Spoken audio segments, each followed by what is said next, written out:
Morning guys, we are in New Zealand. It is the first day of 2024 and I'm about to tour the biggest car collection in New Zealand. 450 vehicles, bikes, planes, but I'm here for the cars because I'm Magna Cars, not Magna Bikes. Now I'm really excited to do this video because people don't come out to film this place, you know? It's in New Zealand, it's a long way away from really anywhere else in the world except Australia. So no one comes out and films it, so I'm excited to show you guys these cars which no one else will show you. Starting here with Mickey Cohen's Cadillac. This car cost $16,000 back in the day. It's got bulletproof tires, bulletproof windows, and pretty crazy car. The bullet holes in it aren't actually real ones that were shot, they're just display. Anyways, moving on, we have a Cadillac 59, has the biggest wings on the Cadillacs, has the 2 points in it, the 2 bullets. These cars were designed based off of like jets and going to the moon, space race, all that era. I love the license plate cover on this. Yank tank. We have a Plymouth Prowler, one of the weirdest cars I think ever built. It was in that 2000 sort of retro era when all the boomers wanted classic looking cars with modern air conditioning. We have an Ariel Atom 2 right here, which is a pretty special car. I'm trying to move quick because we've got a massive tour group right there. We've got a 355 Ford GT40, this is a replica, not a real one, that would be like $12 million. A Series 1 E-Type Jag. And then right here, we have a very rare car. This is a McLaren 650S Spider Can-Am. It's a tribute to the old Can-Am cars back in the day. 50 in the world, very rare car. Carbon fiber vents here. You get special bits in the dash. And probably the coolest part, ignore the fan, is the exhaust tips on this car.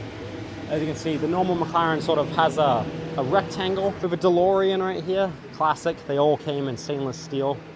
A Lotus Turbo Esprit, Corvette C3, Ferrari 308. What I love about this collection is the fact that it's not just one type of car. Here we have Rolls-Royce Phantom 1, and then we have another Rolls-Royce, and these are both unrestored. I love this one. You can see it's actually polished, sort of brushed bare metal underneath, not painted. A Bentley 8 litre. I mean, just look, you never see these kind of cars like this unrestored. This collection was built up, owned by one man who started Southwards heavy metal making machinery company. So they basically produce metal steel pipes. And he started this collection in 1978, built it up to over 400 vehicles, as you can see right here. And he clearly didn't just like one type of car. Moving on here, we have a Series 1 Viper, a Shelby GT500 KR. Now this is a Super Snake basically. You can tell because of the hood, well, and you can tell because of the badges on the car. And then we have a RX-7, we have a bone stock Supra. Very rare to see all these cars stock. 3000 GT, NSX, R32 GTR. My favorite out of this lineup, the Tommy Mäkinen edition Mitsubishi Evo 6. This car, I'm in love with. Like, when I was a kid, I came here, I just fell in love with this car. One day, I will either buy one or build my own version of it. Here we have a Toyota Altezza. This is a Lexus IS300 in America. And then this is a very special car, especially now Ken Block has died. This was his Subaru rally car. He used it in New Zealand, drove it on the ice, and yeah, it's a really cool piece of history. And then this is a special car, a Maybach. I didn't even know they made Maybachs, if I'm honest, back in the day. And I think it's so cool they still have the same original logo in the cars today. We have a 300 SL, one of the most iconic cars ever built. Then we have a Mercedes-Benz 38 250 SS. This is one of the most special cars in this collection. You rarely ever get to see classic Mercedes like this. Look how big the logo is compared to my hand. And then this car, one of my favorite in the museum, this actually shot out the windows of the Timaru fire station when it backfired. Imagine hearing this car run. And I'll show you the history behind it. You can pause that to read it. On some of these cars, I'll point it out. Diablo right here, Series 1 Land Rover, an old Land Cruiser, a couple of military vehicles. This is a Volkswagen. This is a Jeep Willys. He's even got little tank bikes. Really a lot of piece of history. A Tiger Moth. We've got a couple of more old unique cars here. Woods, Wolseley's. This is one of the weirdest cars in here. The Phenomen.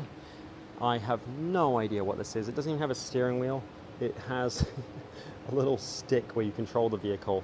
Super cool Fiat. And a bunch more cars. One I'm going to show you right here. Holzman. They built 618 of these, 1907. It really shows you where the automobile started as basically a carriage. And then we've got a Goblin jet engine, really special, you can read that. Got a couple more cars here, Tata. This is a fun little car, it's like a baby Alfa Romeo, Fiat 500. I have no idea what's going on there, guys. I literally don't have a clue. 550 Spider, this is obviously a replica, same car James Dean died in. The Messerschmitt, one of the funniest cars ever made. The Go-Go Mobile, this car has an Alfa Romeo grille. It doesn't go anywhere, it's just the bodywork. So I always found this car very funny. We have a Tata, we have a Carver, and I don't know what this plane is. If you know what that is, please do tell me. I really like that. Dodge, Ford, Rat Rod, not quite sure what's going on here, but really cool. And then one of the Ford T-Buckets. This car has been competing in hot rod shows since the 80s, used to win a lot. We have an Alfa Romeo 6C right here. Such a beautiful car. And one of my favorites in the museum, this Marans, I don't know how you say it, Special 15. They only built about 100 of these, and it's like a baby version of a Mercedes, like the one over there, the SS. So we have everything in this museum, even a Holden Ute. Now Holden's discontinued now, so this car has been a recent addition to the collection. This is one of the coolest cars in here. It's an Owen Magnetic, a very, very early hybrid car, and it's so special because it's unrestored. You can see the windows are all, I mean, it's all original. Like, I just imagine finding this in like a barn in New York, in like a warehouse or something. Here you can see the Ametic drivetrain, so if you want to pause and read that. And there you can see, look at, it's a hybrid car. So the drive mechanism has no direct connection between the engine and the rear wheels. Instead, a flywheel, a generator, and a horseshoe-shaped magnet were attached to the rear of the engine's crankshaft. On the forward end of the crankshaft was an electric motor with armature fitted into airspace inside the whirling magnet. You can read the rest of that. But this car cost $3,700 back when it was built, 1918. And here's one in original condition, never restored. Look how the badges survived. So you can read the rest of that. Sorry to skip over it if you wanted to read it. City car, this is one of the first electric cars ever built. Yeah, it's basically the original Tesla. This had what we believe was probably the first automatic transmission ever fitted to a car. It was 1923, and they tested it for 160,000 kilometers to make sure that the transmission actually worked. We've got a Beg FM501. There are only 2 of these built, and it's probably got the most comfortable seat I've ever seen in a racing car. Look at that. Man, they just don't do cars like they did in the 70s.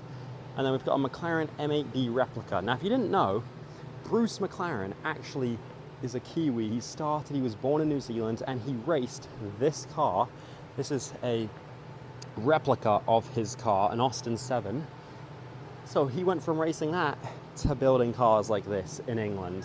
And unfortunately he died 1970, crashed at Goodwood Motor Circuit. But this is one of the cars, the last cars that he oversaw before he died. If you didn't know as well, the McLaren logo is a Kiwi. Now, obviously that's an actual Kiwi, but remember the McLaren logo? That's a Kiwi bird because he is from New Zealand. Not many people know that, they just think McLaren's a British brand, but I like to call it a New Zealand brand.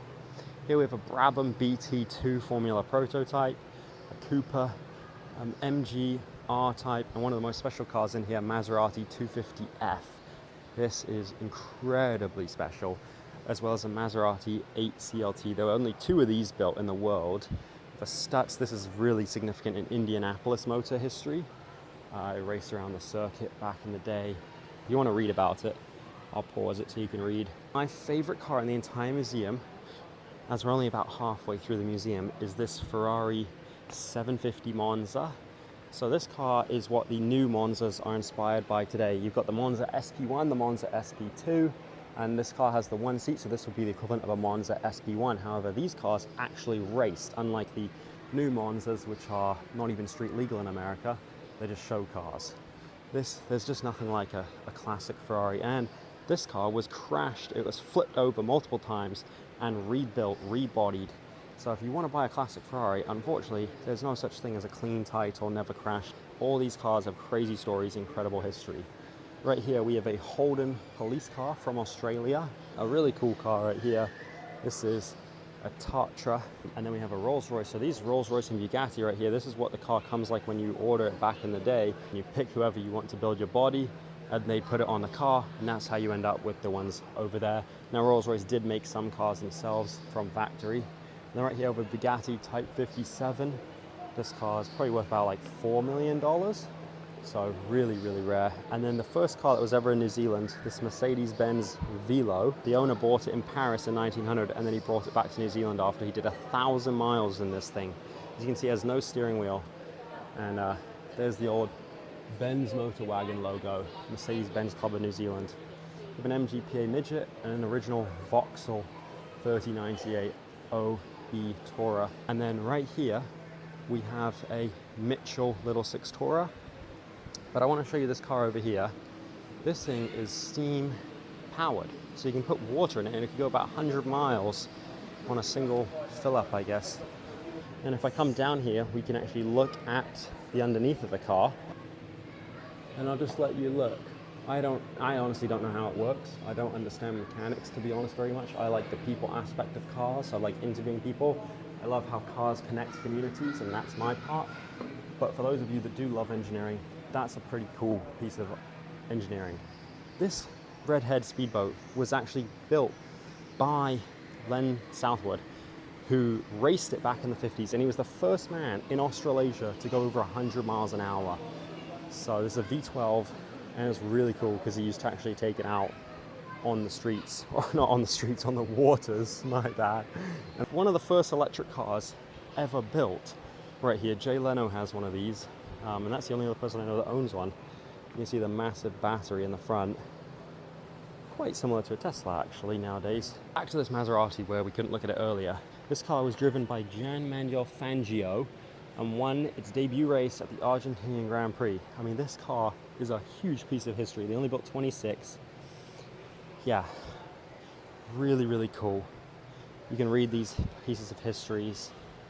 I'm going to show you this lineup over here. We've also got tons of bikes in this museum. So we've got a couple of Triumphs here, and the entire section up there is all bikes. Right here, we have a Cord. Now, growing up as a kid, I loved Cords. The headlights are hidden away in the front. They're really special cars. They actually built a lot of them, but they're still worth a ton of money. And then here we have Cadillac V16, man. They don't build engines like this anymore. Look at the picture. Just such a beautiful car. One thing I love on this is how the front had a crease line. It reminds me of when you wear a pair of pants and they have a crease line. Because most cars, they don't have the crease line like that Mercedes over there. So I think it's a really nice piece of design. And for an American car, this is back when they were competing with Rolls Royce. Unfortunately, the new Cadillacs are, I mean, they're not even really Cadillacs, honestly, mate. Then here we have a Rolls Royce Phantom. This is the big boy Phantom, the biggest one you could get. Absolutely massive car. Look at the back. Look at that. Look how much legroom you have. It's a house on wheels. They also have some of these weird 70s little rat rods and hot rods, and that one was built in California. I don't know much about this one. The world was a different place in the 70s, that's for sure. Here, again, this is another Mercedes. Look at the back of this car. Look how much room you have in the front of it.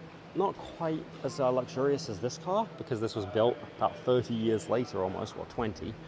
This is a Mercedes 770K, built in 1939. Now, let's see, was this car the Lord Mayor of Nuremberg and the head of the German Central Office in the Ministry of Armaments, Willy Leibel. After World War II, this car was taken to the USA. Wow. I always find these old Mercedes incredibly fascinating because of the history that they have with 1930s and 40s Germany. I think it's something we shouldn't forget. Hopefully this video is approved even with that image in it, because it's some important history. Here we have another beautiful Mercedes. I love the blue two-tone. These cars, one day I really hope I get a ride in a classic car like this. This one is a 540K, yeah, 540K. They built 500 or 419 of these. Really special. And then here we have a Daimler. This one was used by the royal family. You can tell by the flags on the car. Diplomatic cars always have flags like that. And then here we have a Hudson Super 6 sedan.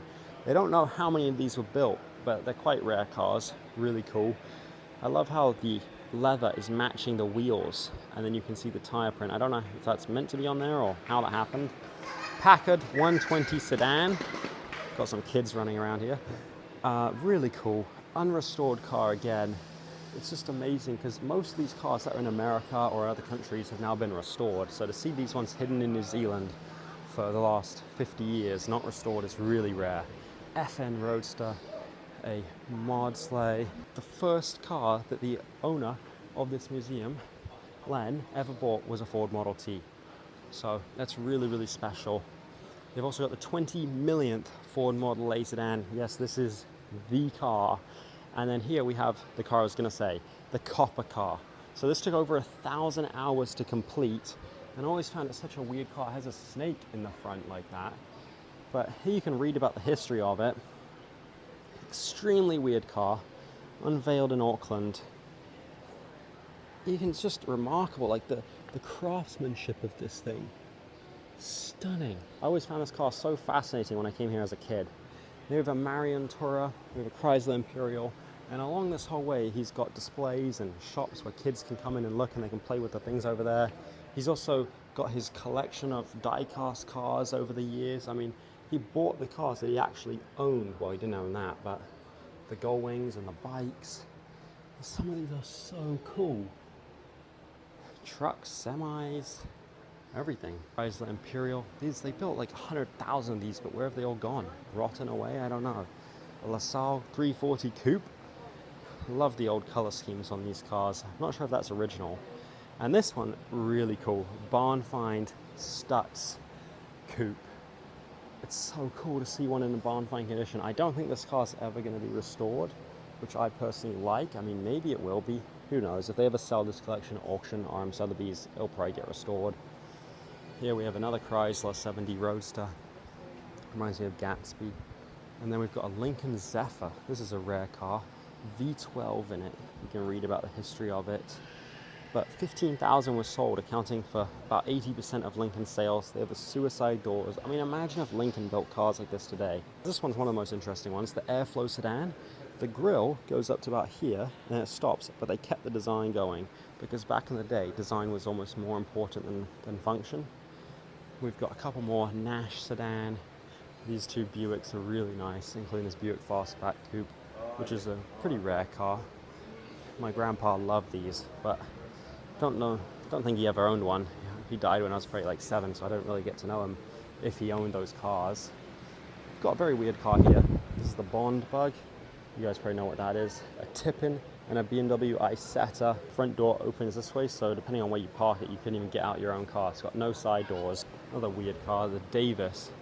Yeah, if you don't know about it, you can read the history right there. But he was found guilty for theft on 20 counts of fraud. So this car never really took off. And then right here we have, Sinclair C5, Jaguar, drop head, Lagonda, a Bristol. Now I find these interesting because it's basically, it looks like a BMW. I mean, what people consider BMW now actually was with Bristol back in the day.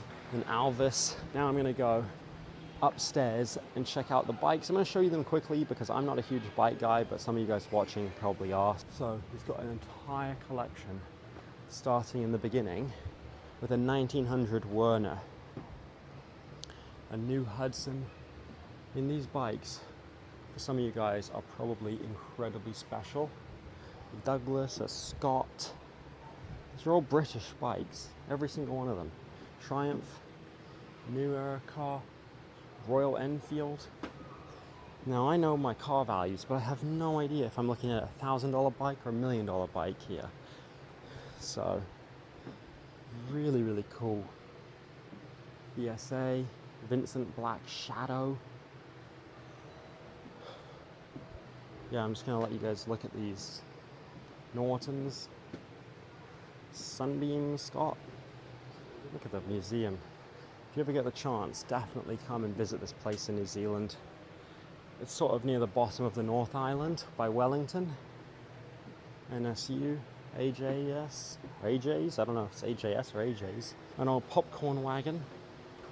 Here we've got the sidecar bikes. Matchless, that looks cool. And then we have a BMW here. R12. Wow. This probably went through World War II. Well, it did. It was built in 1935. Harley Davidson. A couple more Harleys. Triumphs. And then here we have the Indians. Quite special. Look at this place. Wow. BMW lineup here, police bike, 1000cc, 600cc, and here with some Suzuki racing bikes, all the old trophies. Over here we've got the scooters. It reminds me of like a Minion. Now I'm going to head downstairs and show you, because there is a basement with more cars. Bluebird wheel. This is a part from the 1962 Bluebird Protonus CN7 dragster. This is a liquid-cooled V12 aircraft engine that they put on a drag car. I mean, people were nuts back in the day. Here we have a Porsche 993. This was a factory race car. Built it to look like that for the land speed record, retuned it, and then on the record attempt, it did hit 216 miles an hour. However, they were going for 247 when they crashed the car. I think this car is a testament how important roll cages are. And in the basement, they had a bunch more classic Minis, Morrises, Holdens. But I don't want to talk down here because it is so quiet that it would have been pretty awkward if I'm just loudly discussing the cars. They also had some ancient fire engines and electrical vehicles and Shell gas tanker, which is incredibly rare because a lot of these didn't survive being used. They were just destroyed and thrown away. Helmets that were made out of gold or gold plated and all the parts on the engines. They even had this, which I believe is an old steam engine, and I don't know how they fit it in here. They must have disassembled it because it literally cannot move in between the rafters. Then we get into the old Japanese cars with a Toyota Serra and tons of other old Japanese cars from the early 70s, which are quite rare because most of those were, well, still in Japan or they got crushed. They also had this 1926 Chevrolet, which was driven all around the world, and the owner ran out of money after about 3 years in America, so Len Southwards ended up paying the shipping cost to get it back to New Zealand and then put it in his museum. They have a Ronald McDonald Volkswagen and a couple of other Volkswagen-based kit cars. This one looks like a McLaren. And one of my other favorite cars in the museum is this Tracker. This is the only car ever designed and built in New Zealand. It was back when they couldn't import Land Rover, so they built their own, basically a cheaper version. Another car is this E30 convertible built by Bauer. They built all of BMW's convertibles back in the day, as well as the Porsche 959, so customers would send their cars where they'd be custom built like that, as well as many Citroen SMs, DSs in here, which have the same suspension as in my Rolls-Royce Silver Shadow. They also had a Citroen Avant and an Avant Coupe, which is pretty rare. I've never seen one of those before. As well as an Auto Union, which is one of the first Audis ever made. You can see it has the logo already. And with that, that is the end of our Southwards Car Museum tour, New Zealand's biggest collection. Thank you guys for watching, and remember, never ever quit. Mr. Bean applied for many shows who all turned him down before he decided to start his own, and that is what we know as the Mr. Bean Show.